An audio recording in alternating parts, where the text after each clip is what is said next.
Bonjour tout le monde, je m'appelle Jerry et je suis l'expert Fuji.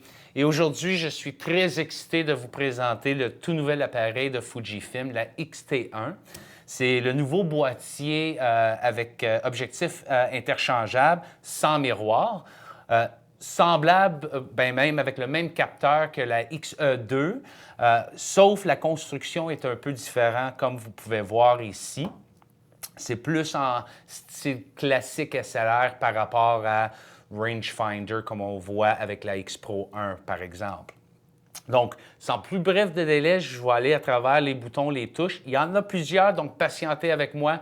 Je vais essayer de les faire le plus vite possible, mais avec autant d'informations que possible. Donc, premièrement, je vais juste vous montrer le devant du boîtier. Donc, il y a plusieurs touches ici.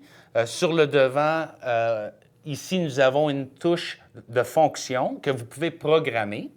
Il y a la petite lumière en haut pour l'assistance de mise au point en basse luminosité et une molette de contrôle en haut ici. Ça, il y en a un ici, un autre sur le dos que je vais vous montrer plus tard. En dessous ici de l'objectif, c'est pour déclencher ou enlever l'objectif. Et sur ce côté ici, nous avons encore une fois nos choix de mise au point, que ce soit en mode manuel, en continu ou bien en simple composition. Et ici, j'ai la prise synchro pour les flashs en studio. Donc, il y a juste un petit capuchon par-dessus qui couvre la prise. Et donc, ça, c'est le devant du boîtier. Il y a aussi les logos aussi. Mais en ce qui concerne fonctionnalité, ça, c'est le devant. Sur le côté droit, nous avons ici la porte de pile, la porte pour la carte mémoire, c'est-à-dire, et ça supporte tous les cartes mémoire, même les plus vite qui vont sortir ou qui sont sortis très récemment. Et le œillet pour la ganse sur le côté droit ici. Donc, pas beaucoup sur ce côté ici. Sur le côté gauche, nous avons encore l'autre œillet ici pour la ganse ou la courroie. Nous avons une petite porte ici avec 3 prises. Il y a la prise du micro, il y a une prise HDMI et la prise de USB. Dans la prise USB pour transfert d'image, mais aussi pour le déclencheur RR90. Et la petite prise pour le micro, lui, supporte les déclencheurs avec une prise de 2,5 mm, si je ne me trompe pas. Donc, vous avez un peu de choix sur les déclencheurs.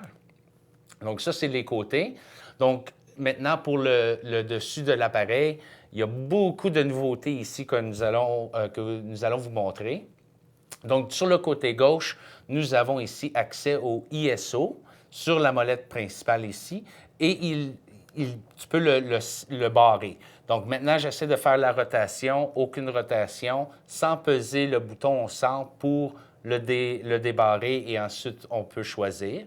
On a le choix du 200 à 6400 en tiers d'exposition. Et aussi, on a l'exposition de basse ISO, donc c'est ISO 100.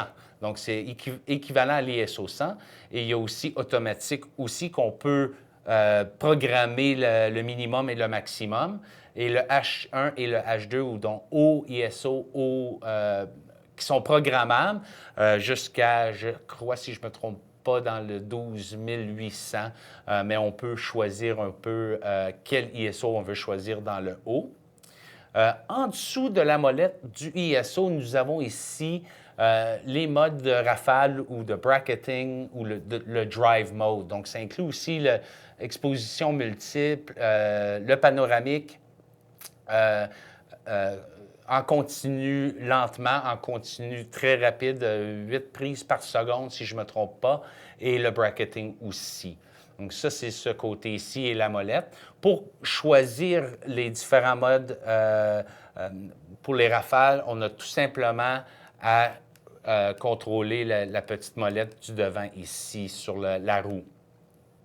À côté ici, nous avons, sur le côté du viseur, c'est la dioptrique. Donc, c'est là qu'on peut ajuster la dioptrie pour le viseur lui-même. Nous avons le sabot du flash, le même sabot qu'on voit, mais quelques petites différences. Et la molette de contrôle pour les vitesses d'obturateur, donc de 1/4 millième jusqu'à bulb ou aussi en automatique. Donc le A, c'est pour aller en automatique. Et lui aussi, on peut le barrer avec le bouton du centre. Donc on peut le choisir et il barre tout simplement sur la vitesse qu'on désire. Pour contrôler, en dessous ici, nous avons les modes de métrage, donc le spot en moyenne et en centre, donc les 3 différents modes de métrage. Et encore une fois, pour le contrôler, c'est sur le devant, il y a une petite poignée ou une petite coche ici qu'on peut choisir. Le déclencheur et le on-off autour du déclencheur. Le mode de vidéo ou la touche pour commencer la vidéo tout de suite. Donc, à une touche, on peut faire une vidéo. Nous avons ici compensation d'exposition jusqu'à plus et moins 3 en tiers d'exposition. Et la touche FN ici qui est programmable, et on va voir un peu plus sur les points programmables.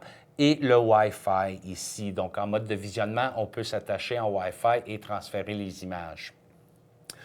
Donc, je crois que j'ai tout couvert sur le haut du boîtier. Maintenant, sur le dos du boîtier, encore une fois, nous avons plusieurs touches. On va commencer sur le côté gauche. Donc, la petite poubelle quand on est en mode de visionnement pour effacer. La touche pour le visionnement.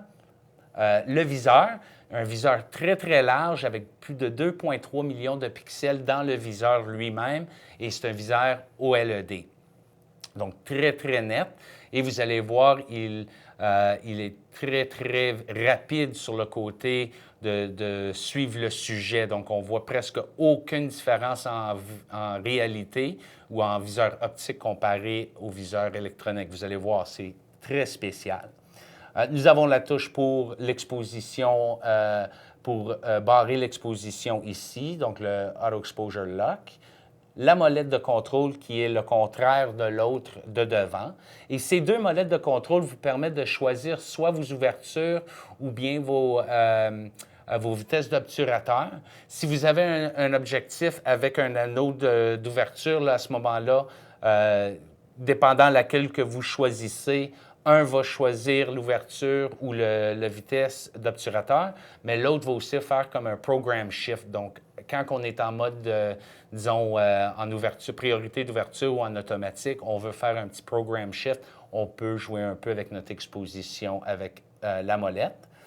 La touche ici, c'est pour barrer la mise au point. La touche ici, c'est la Focus Assist, donc ça vous donne le choix entre les 3 différents types de mise au point manuelle. Donc, soit le Focus Peaking, le Split Image ou bien ordinaire avec juste l'image. La touche de qualité ou la touche de Q ici vous permet d'avoir encore une fois accès à tous vos besoins en ce qui concerne qualité d'image, etc., ISO. Vous avez un petit peu plus de contrôle là aussi. Et nous avons la touche de menu OK et 4 touches autour comme d'habitude et ils sont tous programmables. Et la touche de Display Back en bas. Donc ça, c'est le dos de l'appareil. Il manque un petit détail qui est très, très important, qui est nouveau avec cette gamme ici, c'est l'écran qui bascule et nous permet de soit faire les photos à haut, en dessous, par-dessus la tête ou bien même au niveau de la ceinture aussi. Donc, ça vous donne un petit peu plus de flexibilité. Et donc, ça, c'est le dos de l'appareil. Et donc, le fond de l'appareil ici, j'ai tout simplement le micro, l'haut-parleur, pardon, pour les vidéos et pour le son. La porte de pile, bien entendu. Et vous allez voir, il n'y a aucun carte mémoire avec la porte de pile maintenant. C'est tout sur le côté. Le trépied, le montage de trépied et les contacts pour la poignée aussi. Un petit détail que j'ai oublié quand j'étais sur le haut du boîtier, c'était les micros. Ils sont très bien cachés, c'est pour ça que je les ai oubliés. Ils sont enfin des petits points ici sur le côté du viseur. Ça, c'est les micros. Il y en a un sur chaque côté. Donc, vous avez vos micros en stéréo. Donc ça, c'est le boîtier lui-même avec toutes les touches. Donc, tantôt, j'ai mentionné les différentes touches de fonctionnalité. Donc, juste rapidement, je vais juste vous montrer un petit raccourci. Donc, si je pèse le display back très rapidement et je le tiens, maintenant, je vois toutes mes touches de fonction et il m'indique lesquelles le sont et vous pouvez les programmer selon votre besoin. Donc, avec le boîtier, ce qu'on va voir aussi, comme vous pouvez voir, il n'y a aucun flash sur le boîtier lui-même. On y a pensé à ça. Donc, ce que l'on inclut avec le boîtier lui-même, c'est ce petit module de flash. Donc, c'est juste un module de flash qu'on peut fermer et qu'on peut lever. Et il s'attache au boîtier sur le sabot comme les flashs ordinaires. Pour l'enlever, on a tout simplement appuyé sur la touche sur le dos et l'enlever. Et il est aussi scellé pour l'environnement comme le boîtier. Donc, il n'y a aucune crainte à l'extérieur avec votre flash en soirée ou si vous en avez besoin du flash, vous pouvez l'ajouter certainement. Donc, ça, c'est le flash. Il y a aussi d'autres accessoires comme la poignée. Ici, cette poignée ici, c'est pour les adapteurs Arca Swiss. Donc, ça vous donne la flexibilité de l'attacher au montage de trépied Arca Swiss, ainsi qu'une poignée. Et quand on l'attache aussi, on a accès encore à la porte de pile, donc pour changer les piles rapidement. On a maintenant accès avec cette poignée ici. Et nous avons une autre poignée, une poignée verticale. Donc ça vous donne l'habilité de prendre vos photos en vertical ou en portrait et avoir le déclencheur aussi dessus. Donc, il s'attache tout simplement au montage de trépied sur le boîtier lui-même. Et voilà. Et maintenant, j'ai accès à ma prise et on peut le barrer aussi. Donc, si on ne veut pas, par accident, peser la touche du déclencheur, on peut le barrer et maintenant, aucune photo peut se prendre. Nous avons les molettes de contrôle qu'on avait en haut ici aussi, ainsi que l'assistance de mise au point, le Auto Exposure Lock et la mise au point aussi pour barrer la mise au point là. Un autre petit détail qui est très, très spécial, c'est que c'est non seulement une poignée, mais c'est aussi, ça vous donne accès à une deuxième pile dans votre boîtier pour une durée de vie plus longue. Et il s'entre tout simplement comme ça et on le barre. Et maintenant, on a une deuxième pile. Donc, bien entendu que la XT1, lui, supporte tous les objectifs Fujinon. Donc, devant moi ici, j'ai deux nouveaux objectifs que nous venons tout simplement d'annoncer très récemment. Premier objectif qui est très, très excitante, c'est la 56 1.2. Pour ceux qui font le portrait, c'est l'objectif que vous avez besoin dans votre sac en tout temps. Donc, c'est une très belle lentille, idéale pour les portraits. Il y a déjà du monde, des photos déjà annoncées et vous allez voir la netteté d'image.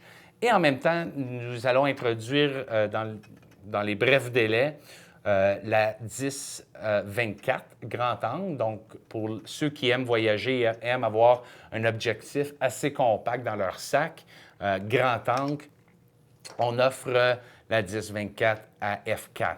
Donc, comme vous pouvez voir, pendant que je fais mon zoom, on peut voir que l'objectif reste à l'intérieur du boîtier. Donc, un petit peu plus compact comme grand angle. Donc, ça, c'est la première aperçue pour la XT1. Je vous encourage certainement de vous abonner, de nous suivre et certainement placer des questions dans les commentaires. Je serais heureux de les répondre. Donc, à bientôt, à la prochaine. Et comme je dis, je suis très excité, c'est le boîtier de la XT1 pour Fujifilm. Merci.